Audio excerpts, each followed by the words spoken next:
Frontier Unlocked is coming up this Wednesday, April 30th, and as is often the case, we're expecting a reasonable degree of game news to come up in this occasion, which Frontier usually uses to announce what is going to be coming up in Elite Dangerous. So if you're like me, you're probably guessing as to what it is that they will be talking about, and we have a few hints and a general idea of what that is going to be. First and foremost, I wouldn't be surprised if it would be talking about the Corsair and the general reception of the Corsair, which, to my surprise, I think it's fair to say that it's been somewhat mixed or a little bit more lukewarm than I personally would have anticipated.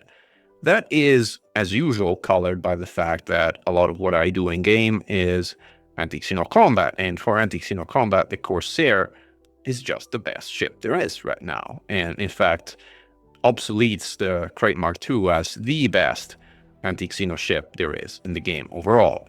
So as you can tell, I'm very excited about that ship. But not everybody does AX combat in the game, and many players who were looking for a more proper multi-role ship were somewhat underwhelmed, either by the heat characteristics of the ship or by the fact that in a straight line acceleration it is falling significantly behind many of its breather and medium ships. Or I guess I just don't like the BIG. You guys tell me in the comments what you actually think about that ship. Nevertheless, and we'll talk about that in a moment, that is something that is being addressed in the upcoming patch, and something that I think Frontier will actually address in Frontier Unlocked this week as well. The obvious announcement that will be being made in the upcoming session of Frontier Unlocked, which you see the teaser image here in the, is it front left? Depending on how you look at it, I think it's front left of the screen, is the announcement of the Panther Mark 2. Rumored as being something that has been already being detected in the game files a while back, which again, if you follow this channel, you're probably aware of. The Panther Mark 2 has been officially teased at BitCon, and I made a video a couple of days back about this. It is widely expected to be a ship that will be talked about in the next upcoming Frontier Unlocked session. What will they announce and what will they be talking about? In the first iteration of a ship announcement, Frontier generally doesn't reveal the specifics of a ship. So it's only until later in the cycle that we learn more about the core internals and optional internals of a ship.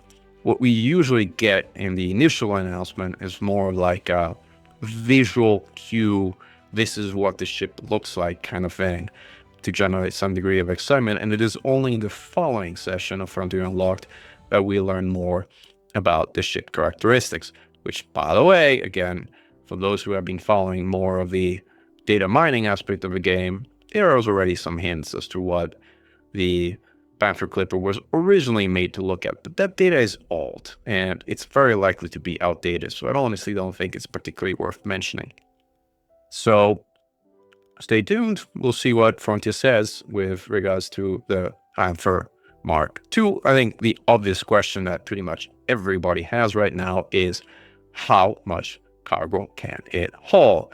And there are wild estimates ranging from 1,000 tons to 2,000 tons, with the most accredited guesses being somewhere in the middle of that range, in between 1,200 and 1,500 tons. And that's probably where my guess would also come at in terms of thinking that a ship that has 3 Class 8 optional internals and the amount of cargo that, as a consequence, it will be able to carry with a mixed assortment of smaller slots to go with that. But we don't really know. We will only know, probably not even in this session of Frontier Unlocked, but in some upcoming session. And maybe they will tell us more about the cargo hauling, because it is such a central aspect of this premium large hauler that everybody really wants to know. So nevertheless, this is teeing up to be probably the most successful early access ship, as for reasons that I don't generally understand, it sounds like most people in the galaxy have become passionate haulers. Might have something to do with colonization, or just that's what it is. Inherently, people are hauling back and forth. I'm kind of a little bit over it, to be honest, but Sounds like a lot of people are enjoying it, so fantastic. You will get your big hauler for early access arcs, and I hope you will enjoy it. I will take it, and I will go kill a Hydra with it while hauling 1,000 tons of bio-waste if I can. So a very different use case for it than what you would nominally think of it, but we shall see. Can it kill a Hydra while hauling 1,000 tons of bio-waste? Only time will tell. So that's the first thing that they are likely going to be talking about in Frontier Unlocked. The next thing that they're going to be talking about almost certainly is the major patch that has been announced, and that would be running concurrently with Frontier Unlocked. In fact, it should just be completed right before Frontier Unlocked goes live, is the, I think it's update number 3 for Trailblazers. I kind of lost count, but I think it's the third update to Trailblazers. And it's really, I mean, they call it update 3, but I will call it the first real update, because this is really the biggest and first meaningful, substantial patch for Trailblazers, where they fundamentally change how everything works. And here we have an old image from when things went live incorrectly, which is really partial in its view in terms of like how economies are going to work. But stay tuned, because we will be making a couple of explanatory videos once that actually does go live, because yes, there's some explanation with regards to how it works in the patch notes, but like all things Elite, until we try it for ourselves, I don't think we'll be ready to actively comment on how things actually do work, because in many cases, there's a bit of difference between how people say things work and how they actually work in practice. So again, we'll do our first-hand testing and then we'll report on that. I will say, it does make me feel like I made a few incorrect life choices, as I stopped my education at a master's degree, and I feel like I would have actually had to get a PhD to properly understand how it all works. But who knows, maybe I can catch up with continuing education and get up to a point where it can actually make sense how this whole system works. Either that, or with the help of the community and all the great reports that you all have been sending me, I might be able to make some sense of it. It is very, very, very complicated, I guess, is the point I'm trying to make. But nevertheless, it is something that works a lot better than the current system is. And so quite excited to see how it will work in practice. I don't know if they will talk about the elephant in the room, really, about the changes that they're making, which is the fact that without a change in how demand and supply work for mixed economies, their system will not work. They need to change how demand and supply add up in mixed economies, because otherwise, as I've explained already in another video, if you have a refinery which produces 100 tons of steels and demands 100 tons of power generators, and you have an industrial economy which consumes 100 tons of steels and produces 100 tons of power generators, the end result is a market that produces absolutely nothing and demands absolutely nothing. And this is a simplified example, but it illustrates the problematic nature of mixed economies unless we've made a fix and addressed how those work in practice. So hopefully they'll say something around that.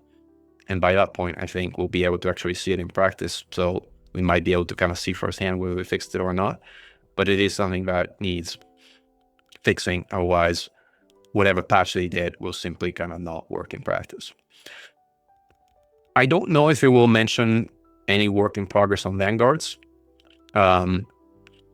which is the next big patch following Trailblazers, and one that I'm personally very excited about, as it brings community building really back to the center overall, with a major overhaul of how player managed faction and squadrons work, which I think has some of the biggest potential of making Elite better as a game. So, I mean, you know me, like when things don't work, I am not shy in pointing out that they don't.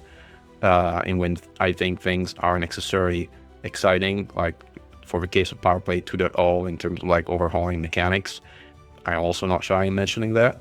But I will also be candid when I do think that things do have a lot of potential, and I can see how they will impact gameplay in a way that is meaningful, and Vanguards definitely fits that bill. So I'm excited on whether they're going to make some specific announcement, or we'll be talking about the direction in which Vanguards is going as again, I think it has the potential to improve the game in a very meaningful way.